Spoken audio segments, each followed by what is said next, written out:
Lockdown में mobile TV लोगों के दिल बहलाने का प्रमुख जरिया बन गया है। डॉक्टर ललित माखीजा आंखों को लेकर जरूरी जानकारी दे रहे हैं। ब्लैक फंगस से बचाव समय रहते क्या उपाय कर सकते हैं, आइए देखते हैं कार्यक्रम एक्सपर्ट व्यू।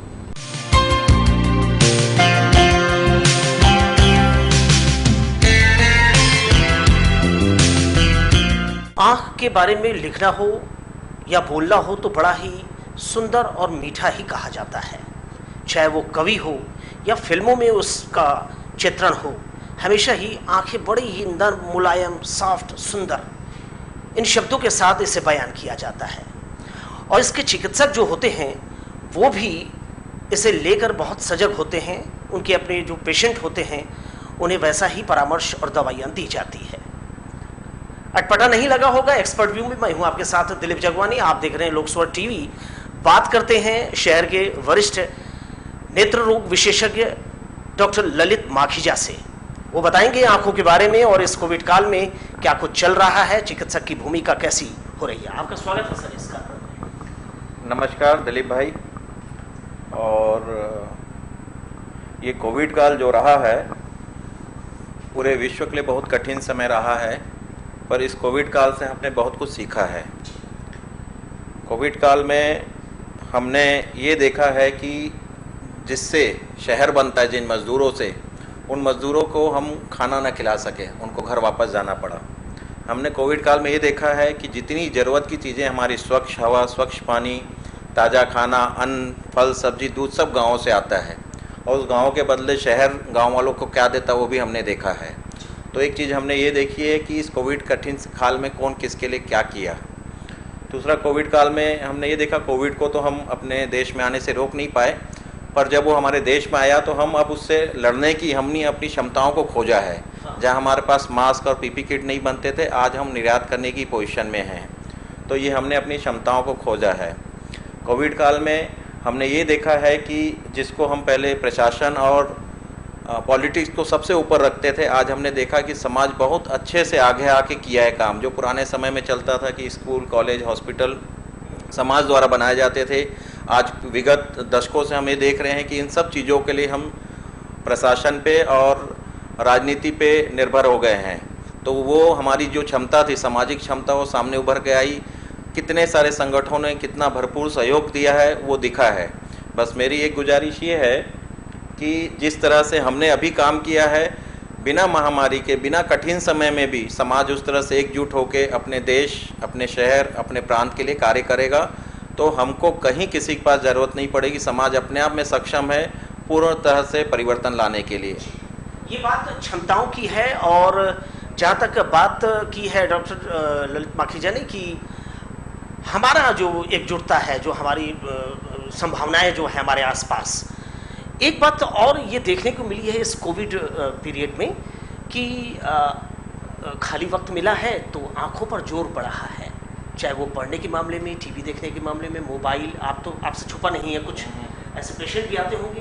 किस तरह से इस पर भी हम ध्यान दें? अभी जो कोविड काल में और लॉकडाउन में जब स्कूल बंद हैं या जब हमारे बिजनेसेस, ऑफिसेज बंद हैं, तो हमारे पास संसाधन जो रह गए हैं कि टीवी, मोबाइल और OTT प्लेटफॉर्म पे जाके ये देखना है, तो हमारा ये समय बहुत ज़्यादा इसमें जा रहा है।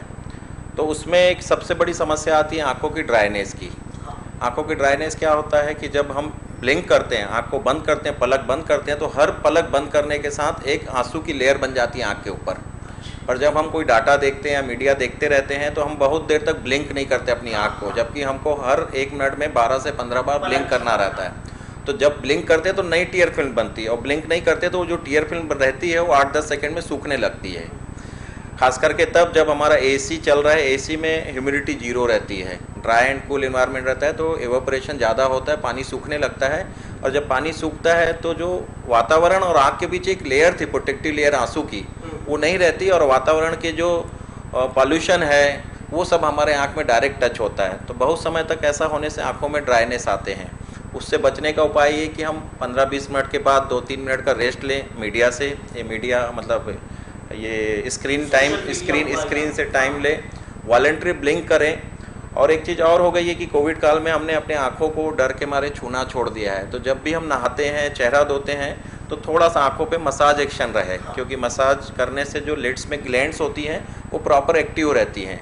और कोविड में हमने आँख को छूना प्रिवेंशन के हिसाब से ज़रूरी भी है तो कम कर दिया है, तो खास करके उसको तब कर सकते हैं जब हम नहा रहे हैं, चेहरा धो रहे हैं साबुन से, तब ये किया जा सकता है। डायरेक्ट हवा हमारे आँखों में नहीं जानी चाहिए, और हमारा स्क्रीन जो है उसका भी जो ब्राइटनेस है थोड़ी ऑप्टिमम रखी जाए, बहुत ज़्यादा ना रखी जाए, जितनी ज़रूरी उतनी रखी जाए। और बच्चों को ये सलाह है कि भाई आप पहले स्कूल जाते थे 5-6 घंटे और 2-3 घंटे आके स्क्रीन टाइम बिताते थे, अब आप 6 घंटे ऑलरेडी ऑनलाइन स्क्रीन टाइम बिता रहे हैं, तो अब जो 2-3 घंटे पहले बिताते थे उसको कम करें, छत पे जाएं या बिना उसके हम लूडो खेल लें, कैरम खेल लें, या ऐसा समय बिताएं स्क्रीन के बिना। ये मेरी उनसे रिक्वेस्ट है बच्चों को। एक डॉक्टर की भूमिका जो होती है वो सिर्फ अपने क्लिनिक तक सीमित नहीं होती, उसका भी अपना एक सोशल दायरा है। उसका भी क्या पाया है आपने इस कोरोना पीरियड में डॉक्टर और समाज और इन सब के बीच में? कोरोना काल में ये हुआ है कि हमको अपने असली हीरो समझ में आए हैं। अभी तक हम जिनको टीवी पे देखते थे, खिलाड़ियों को भी देखते थे, पर जितना ऊपर उनको हीरो में रखते थे, आज हमको समझ में आया कि हमारे स्वास्थ्य कर्मी, हमारे सुरक्षा कर्मी, हमारे मीडिया कर्मी, हमारे मजदूर किसान कितने इम्पोर्टेंट हैं। आज हमको असली हीरो समझ में आई बात।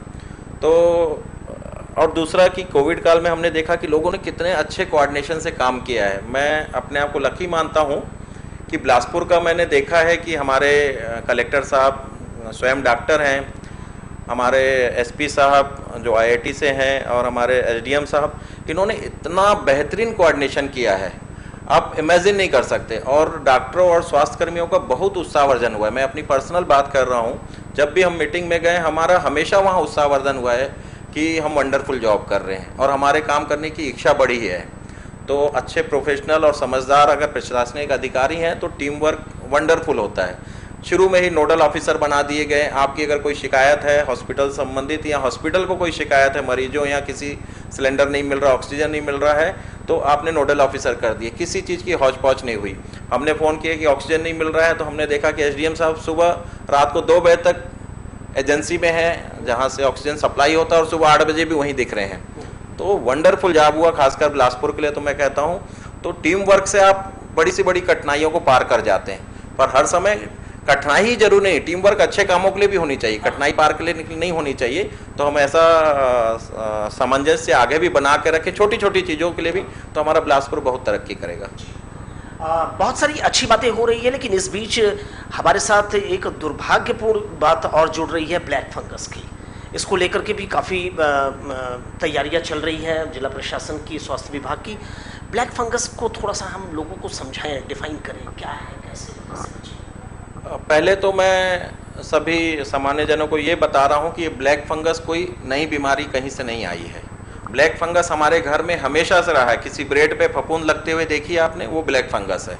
आपके एनवायरनमेंट में हमेशा से हो रहा है, पर उससे लड़ने की वंडरफुल क्षमता हमारे शरीर में। जब उसके स्पोर्स नाक या मुंह में जाते हैं तो बॉडी उसको अंदर घुसने ही नहीं देती, वहीं पर रोक देती है और लड़ लेती है। पर कोरोना काल में लोगों की इम्यूनिटी कम हो गई है। कोरोना इन्फेक्शन के कारण स्टेरॉइड चला है, बहुत दिन तक एडमिट हुआ है, तो नाक मुंह की साफ सफाई नहीं हुई है।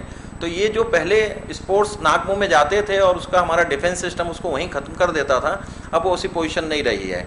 तो इम्यून सिस्टम कम होने के कारण वो जाके वहाँ ग्रोथ करता है, और ग्रोथ करने के बाद नाक में ग्रोथ करने के बाद ये साइनसेस में चला जाता है। ये साइनस फिर लाल होते हैं, यहाँ पर लाल होगा, दर्द होगा।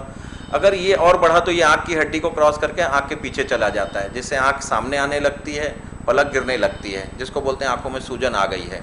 और अगर यहाँ पर भी हम नहीं रोक पाते तो यहाँ से होते हुए ब्रेन में जाता है, जिससे कि हेडेक होना और फिर पैरालिसिस और फिर जान को खतरा भी बनता है। तो उसको रोकने का क्या उपाय है? तो रोकने का उपाय ये है कि जिनको कोरोना हो चुका है वो ऐसी जगह पे न जाए जहाँ डस्ट में पाया जाता है। ये बागवानी करने ना जाए, और बाहर निकले तो मास्क लगा के निकले कि स्पोर्ट्स अंदर जा ही नहीं पाए, डबल मास्क पहने। और डस्ट वाले काम पे, कंस्ट्रक्शन साइट पे बागवानी ना करें वो। और जिनको स्टेरॉइड चला है वो अच्छे डॉक्टरों से कितना स्टेरॉइड लेना है, कब लेना है, वो दूसरे हफ्ते में ही ज़रूरत है, पहले हफ्ते से नहीं खाना है। और 5 से 10 दिन ही ज़रूरत है, उससे ज़्यादा ज़रूरत नहीं है। डायबिटिक मरीजों को होने के बहुत चांस है, तो डायबिटिक आपको कंट्रोल करना है। आपको जिद नहीं करना है कि मैं गोली से ही ठीक हूँ, डॉक्टर बोल रहा है आप इंसुलिन से ठीक होना है, तो उसको कंट्रोल कीजिए। क्योंकि अगर हम डायबिटिक कंट्रोल नहीं करेंगे, कोविड पेशेंट है, स्टेरॉइड चला है, तो फंगस के चांसेस बढ़ जाते हैं। बहुत अच्छी बात, नॉलेजबल आपके लिए दर्शकों। हम कोशिश कर रहे हैं कि एक्सपर्ट व्यू में आप तक पहुंचाएं वो बातें जो आपके काम आए और आप अपने इसको रूटीन लाइफ में इस्तेमाल में लाएं, उपयोग में लाएं, जिससे कि सारी परिस्थितियों से आप निपट सकें। वरिष्ठ नेत्र रोग विशेषज्ञ ललित माखीजा जी, आपका बहुत बहुत शुक्रिया। आपने समय धन्यवाद दिलीप भाई आपका, और लोक स्वास्थ्य CCN TV को धन्यवाद। इसके साथ ही कैमरामैन जय साहू के साथ दिलीप जगवानी को दीजिए विदा और आप देखते रहिए लोक स्वास्थ्य TV।